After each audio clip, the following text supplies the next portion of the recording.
The issue which has swept down the centuries and which will have to be fought sooner or later is the people versus the banks.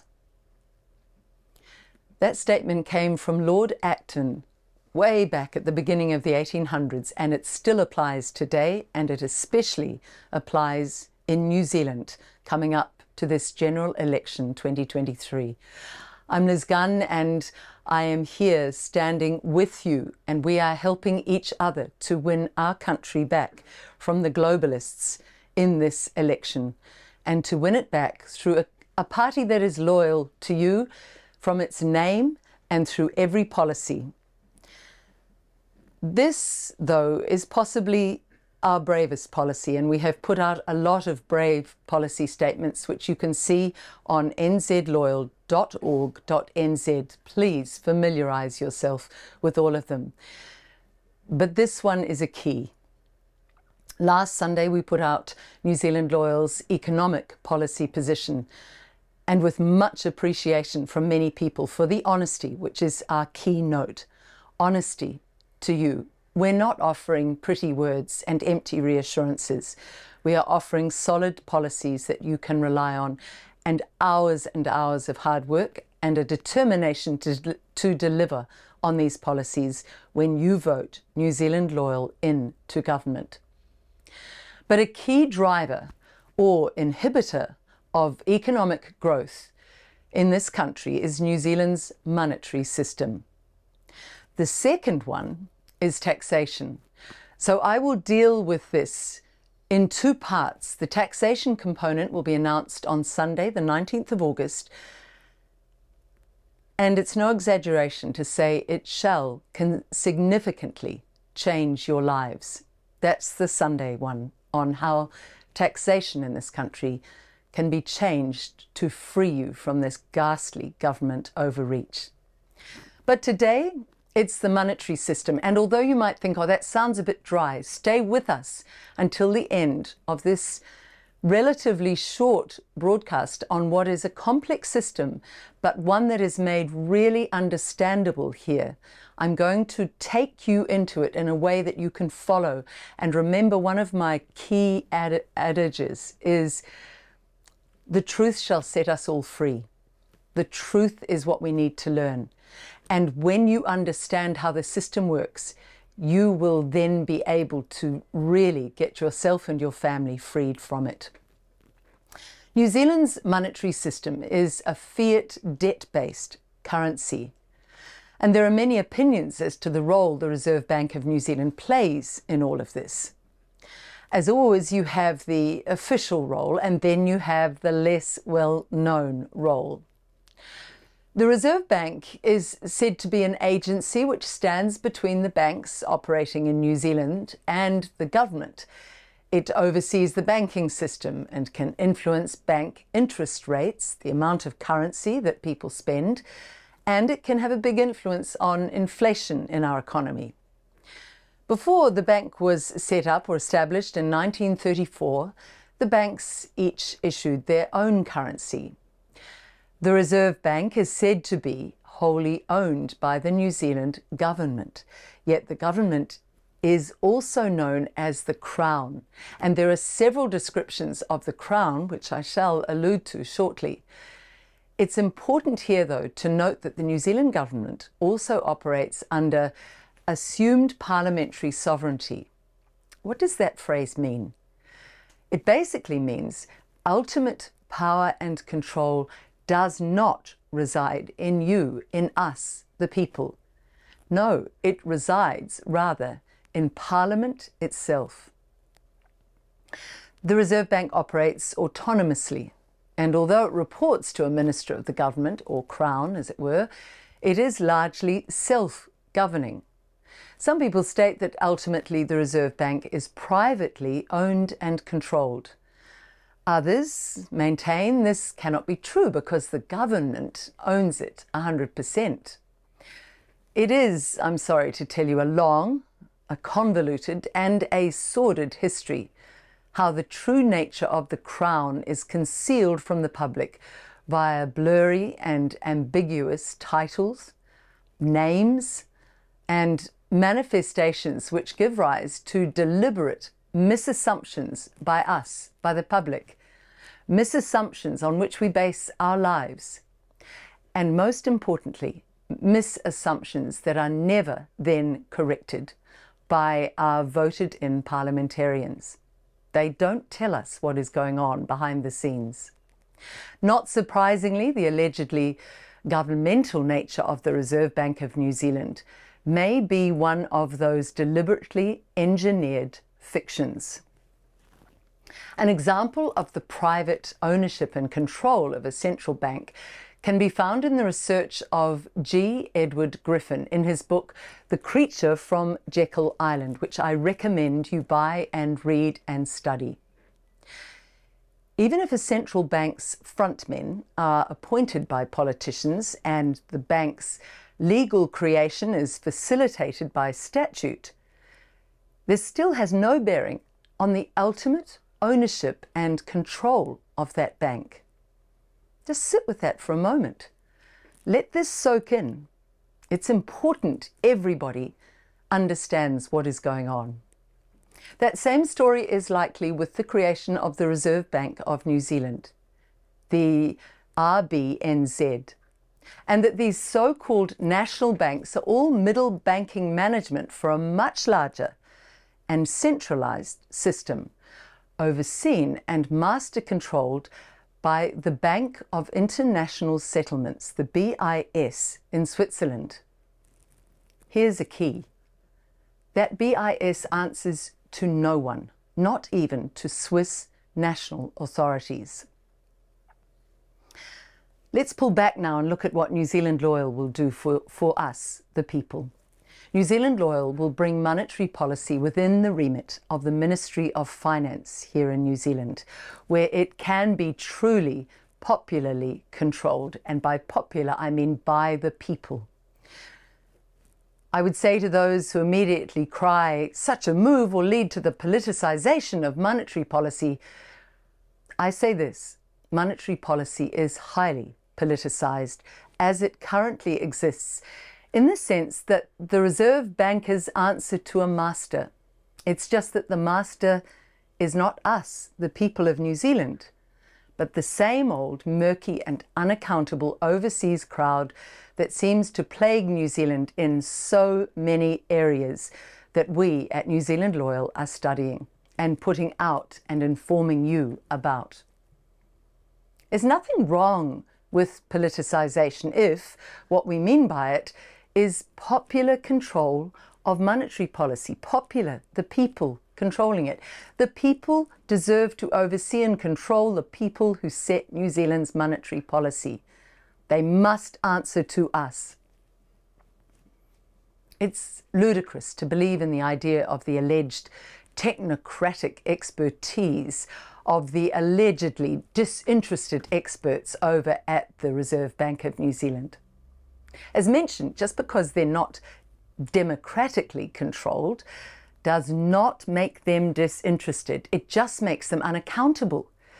As for their expertise in managing New Zealand monetary policy, well, they appear to have very little of it. They have engineered a tremendous debasement of our currency. I can't put it any other way. A tremendous debasement of our currency over many decades. That is why the New Zealand dollar now buys next to nothing of what it bought decades ago. And of course, this is and has always been by design. Let's now take a little example of the many faces of the Crown. I want you to understand this so you can see how this has all come about. The UK Crown is a corporate entity known as a constitutional monarchy, which exists because of a formal contractual agreement between the UK Parliament and, of all things, the Anglican Church. This Crown and Chancery had several corporate interests. Among them was the attack on foreign nations. Corporations were formed for just such ventures. One such being the British East India Company, which attacked India with the long-term corporate Fabian strategy, a sort of three-pronged trident of force, religion, and legislation. This arose from the Crown Plantations Office, and that oversaw the plunder of what they referred to as the wastelands. It's incredible. The British saw the plunder of foreign nations as their divine right. They saw us as wastelands. Smash the country, enforce your religion, and then piggyback a legal, let's call it slavery, system in on top of your corporate God. Once ensconced, the legal system hears all arguments against itself, until often the victims die of old age, defending themselves in the very courts that have them under attack. The Crown in Chancery referred to the various offices of the Crown corporate headquarters in Chancery Lane in the City of London. The power behind the Crown is said to be controlled by an elite society, yet another one of them, called this time the Fabian Socialists. Their logo will chill you, and their motto even more so. Their logo is a wolf in sheep's clothing. They know what they're doing. Their creed, oh, that I could smash the world and recreate it closer to my heart's desire. And as for their motto, listen to this: hammer stoutly, pray devoutly. And when you look at those words, you'll see that pray is spelt as P-R-E-Y, pray on these countries, not P-R-A-Y, pray to do the right thing. Well, North America was first attacked and claimed as plunder by the British Crown. It was then parcelled out by the British Crown under a subordinate corporation known as the Hudson's Bay Company to plunder the resources of the wasteland known as Canada. To our poor Canadian brothers and sisters who are in the same mess that New Zealand is, are you aware that Canada was subsequently attacked in 1867 by another Crown corporation known as the Bar Association? The Bar formed yet another corporation and they called it Canada. Note that the corporate constitution that was adopted to govern the fascist corporation called Canada was issued by the UK Parliament. The Bar Association governs Canada through the entity they call the Crown, of which Charles is a figurehead. The Crown is a private legal system franchise operating under colour and guise of law in our courts. And again, I underline, it is using our own courts to attack us, the people of the world. Does this sound familiar? Well, let's bring it home to New Zealand. How about the old New Zealand Company? And of course, who can forget the current Her Majesty the Queen in Right of New Zealand Company? Do you see what's been happening here? It's all part and parcel of the Crown. All these corporate entities set up to plunder are supported by their own legislative body to ensure that their endeavours continue and that any meaningful challenge to them is defeated. So now we understand this, and you may want to replay that just to take in the darkness and the deviancy of all of that. But let's now go back to the money. The creation of money need not, and in fact should not, come attached with the creation of any obligation to pay interest. That's a revolutionary thought in our current society. So how did it ever arise that an interest obligation should attend the printing of money? The two have absolutely nothing logically to do with each other, unless, of course, you're from the bankster class, looking for an illicit way to keep an entire society indebted and under your thumb. The calculation of a sound money supply is reasonably straightforward. It's common sense. Our representatives put in circulation that amount of money that can facilitate the amount of economic activity that a country seems capable or desirous of. But they need to be very careful not to print too much, which would cause the currency to be debased in the process, the inflationary pressures. No interest obligations need be incurred in the process of making this calculation. To avoid debasement via overprinting, it is usually wise to back each unit of fiat or paper money in some way with things of real-world value, such as precious metals, gold, or other commodities. The BRICS, B-R-I-C-S, that's Brazil, Russia, India, China, and South Africa, joined now by other countries in increasing numbers, look to be about ready to do this very thing as part of their effort to decouple from the printed to infinity US dollar. If, and I believe it's a when, they announce a new commodity or metals-backed trade settlement currency, expected in 1 to 2 weeks from this time, I can tell you this, the world will never be the same again. So New Zealand, where do we want to be in this situation?